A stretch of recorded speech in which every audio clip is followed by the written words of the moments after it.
This is Lake Mead. At full capacity, it can hold more water than any other reservoir in the United States. In recent years, it has fallen to around a quarter of the water it can store. And roughly 40 million people depend on the Colorado River system. That's about the population of California. The river system serves 7 U.S. states, tribal nations, and parts of Mexico. And over the long term, the river is carrying less and less water. Yet well over 1,000 miles away lies what looks like the obvious solution: the Great Lakes. About a fifth of all the liquid fresh water on Earth's surface, close enough to make a pipeline seem imaginable. And yet that water is guarded like a fortune. It can't simply be moved to wherever it's needed. But the reason isn't what you might think, because what looks like abundance on a map is actually something very different. And once you understand that, you begin to see where American money could flow over the next 50 years. That story begins where America's future once seemed to be unfolding: the arid Southwest. Cities like Phoenix and Las Vegas grew into major metropolitan areas in the middle of the desert. That was made possible by one enormous gamble: dams, reservoirs, and hundreds of miles of canals, built to force water into places where very little existed naturally. But the story isn't quite as simple as it's often made out to be. Phoenix, for example, gets only about 40% of its water from the Colorado. Most of the rest comes from the Salt and Verde rivers, closer to home. And since 1990, the city has grown from about 1 million people to more than 1.5 million. By 2019, the average resident was using about 29% less water than back then. That took conservation on a scale most people never hear about. So the West isn't simply wasting water. In many ways, the opposite is true, because the biggest user of Colorado River water isn't cities at all. Add up all the water that cities and farms use up, and about 3/4 of it goes to agriculture, and nearly 2/3 of that goes to a single purpose: feed for cattle, mostly alfalfa and grass hay. The Colorado River isn't mainly filling swimming pools, it's irrigating feed for beef and dairy. The problem is that the dry Southwest is also one of the country's most important farming regions, and that's where the water question becomes much more complicated. For decades, the gamble worked. The Southwest became the fastest growing region in the country. But when an entire region is built on borrowed water, there's always a catch. Eventually, the bill comes due. And part of that bill was written more than a century ago. In 1922, representatives of the 7 basin states divided the river between the upper and lower basins, in negotiations chaired by Herbert Hoover, the same Hoover the dam is named after. Each basin was given 7.5 million acre-feet a year. The lower basin got the right to use another million on top of that. And in 1944, a treaty committed a further 1.5 million acre-feet a year to Mexico. But there was a problem. The flow records the negotiators relied on covered only about 15 years. And those years happened to be unusually wet. Lower estimates already existed at the time. They were set aside. Tree ring reconstructions later confirmed the river's long-term flow was lower than those legal promises assumed. So the West wasn't built only on borrowed water. It was built on paper water. Legal claims that could add up to more than the river could reliably deliver. For decades, the reservoirs concealed that gap. Now the falling water line is exposing it. Since 2000, the Colorado has carried about 20% less water on average than it did during the 20th century, even if individual wet years sometimes hide the decline. And a growing share of that decline can't be explained by ordinary drought alone. Depending on the study, researchers attribute a substantial part of it to rising temperatures, water lost to evaporation, and plant use before it ever reaches the river. Now, the gap written into the agreement is colliding with a shrinking river. And the shortage isn't only about water. Hoover Dam has generated electricity from Lake Mead for well over 1 million people. As the lake has fallen, that output has dropped sharply, fall far enough, and you reach what's known as dead pool. The lake wouldn't be empty. The water would simply sit too low to pass through the dam at all. Upstream, Lake Powell, the country's second largest reservoir, faces the same problem. Protecting the level in one can leave less in the other. This is no longer one shrinking lake. It's an entire system being forced to decide which reservoir to save first. We're not there yet.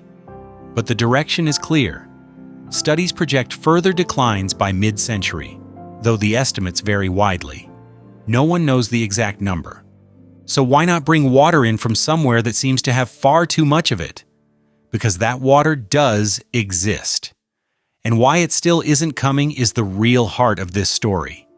Together, the 5 Great Lakes hold 6 quadrillion gallons of water, enough to cover the entire lower 48 in nearly 10 feet of it.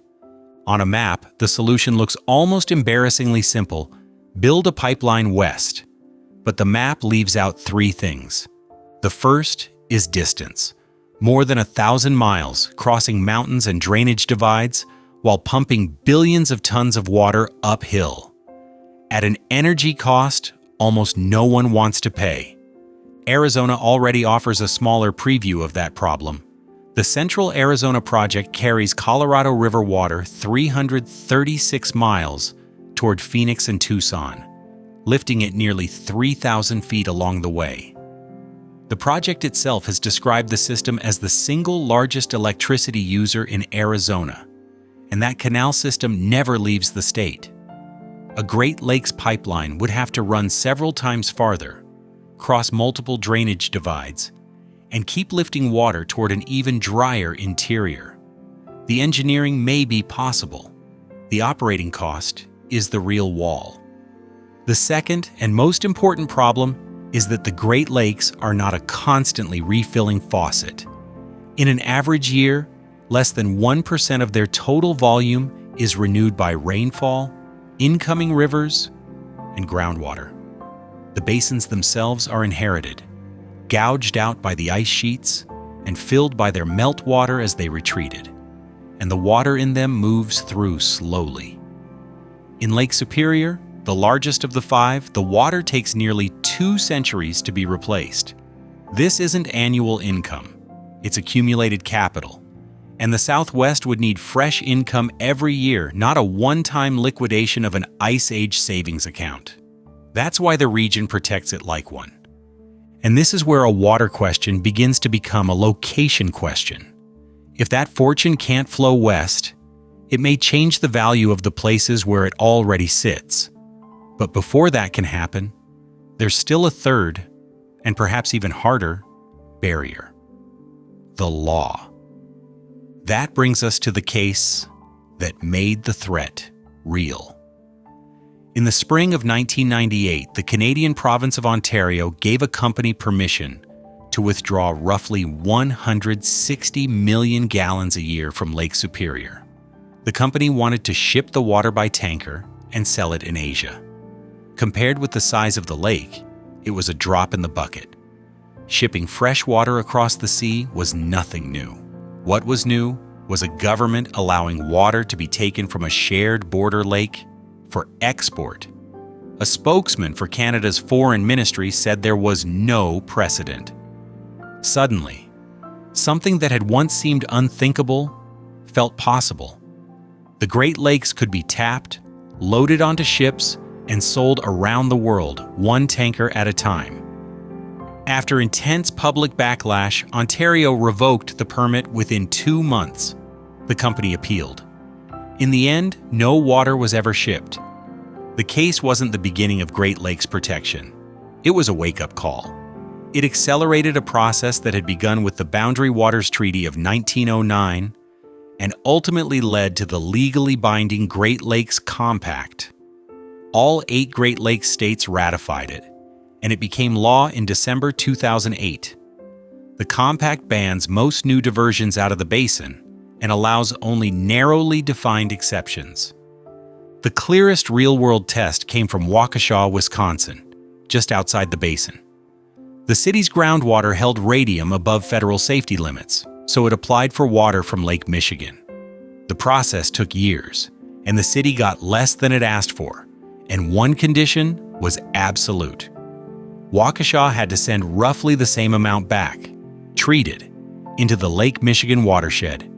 It finally began receiving lake water in 2023. That exception proves two things at once.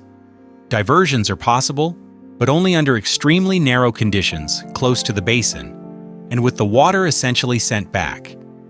If even a small neighboring city with a genuine public health need had to clear that many hurdles, imagine the odds of approving a massive pipeline to a desert 1,000 miles away. The basin isn't completely sealed. Several older diversions remain, and a small number of new ones have been approved under the compact's narrow exceptions. But a new mega project carrying Great Lakes water to the southwest fits none of them. And then there's the most obvious alternative: the ocean. The Carlsbad desalination plant near San Diego produces enough drinking water for roughly 400,000 people. Real water, and it doesn't depend on rainfall. But it also reveals the scale of the problem. One of the largest plants in the country still supplies only a fraction of a single coastal region. Agencies are now exploring a way around the distance. Inland states would help pay for desalination on the coast, and California would take less from the river in return. That creates new supply at the coast. It doesn't create new water in the Colorado. It only changes who takes it out. Physics, hydrology, law, even the ocean. They all draw the same line. The water isn't coming to the people. And that changes the question. If the water can't move west, what moves toward the water? Not people at first, money. Companies can relocate faster than millions of residents. One place shows how that advantage could begin to matter. Mount Pleasant, Wisconsin, straddles the basin boundary, right at one of the compact's narrow exceptions. As a straddling community, it can receive a limited amount of water from Lake Michigan. That diversion was approved in 2018. Today, on land originally assembled for Foxconn's largely unrealized megaproject, Microsoft is developing a data center campus, part of more than $7 billion in announced Wisconsin investments. The first facility already supports several hundred workers on site. To be clear, it's rarely possible to say that a project like this came because of water. Tax incentives, shovel-ready land, electricity prices, and government support matter too. And Microsoft says more than 90% of that first facility is designed around a closed loop. The water is added once during construction, then continuously recirculated rather than consumed. But that's exactly the strategic point. Water does not have to be the main reason a company chooses a location. In a future of growing water risk, a secure water supply may eliminate one decisive liability. Water alone may not win a project, but it can keep a location from losing one. And many of the industries moving in can be water and infrastructure intensive. Chip fabs, data centers, food, and beverage production.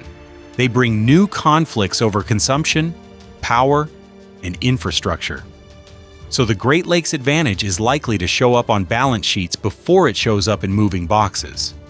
And what about the people? Climate migration scenarios model major shifts away from heat, drought, wildfires, water shortages, and rising insurance costs, toward regions that still offer abundant water and a more stable environment. But no one can reliably say how many people will move or where. Cities like Buffalo, Duluth, and Cleveland are being mentioned more and more often as possible destinations. Now comes the part the sensational versions leave out. The outcome may sound inevitable. It isn't. So far, the big wave hasn't arrived. Since 2020, Detroit and Duluth have grown only slowly, while Buffalo and Cleveland have continued to shrink. The data shows no broad Great Lakes comeback. And even if that changes, abundant water doesn't automatically mean usable water. Toledo sits directly on Lake Erie, yet in 2014, roughly 400,000 people in and around the city couldn't use their tap water for about 2 days. A toxic algal bloom had settled over the water intake, and the toxin got through the treatment plant. Geography provides the resource. Infrastructure determines whether people can actually use it. And much of that infrastructure is old. Rebirth wouldn't mean rebuilding the old industrial Midwest. It would mean using what the region already has: water, infrastructure, land, and industrial experience. And it wouldn't begin with millions of people moving north. It would begin quietly, with investment decisions, with new infrastructure, and with companies choosing places where water is one risk they don't have to carry. Water alone won't revive Buffalo, Detroit, or Cleveland. That still takes jobs, housing, infrastructure, and leadership. But water changes the price of every one of those decisions. The map itself doesn't change. What changes is the value of the places on it. And geography rarely announces when it's about to reshape an economy. The first signs appear in costs, in investments, in balance sheets, long before anything is visible on the map, which means the next shift may already be underway, hiding in plain sight.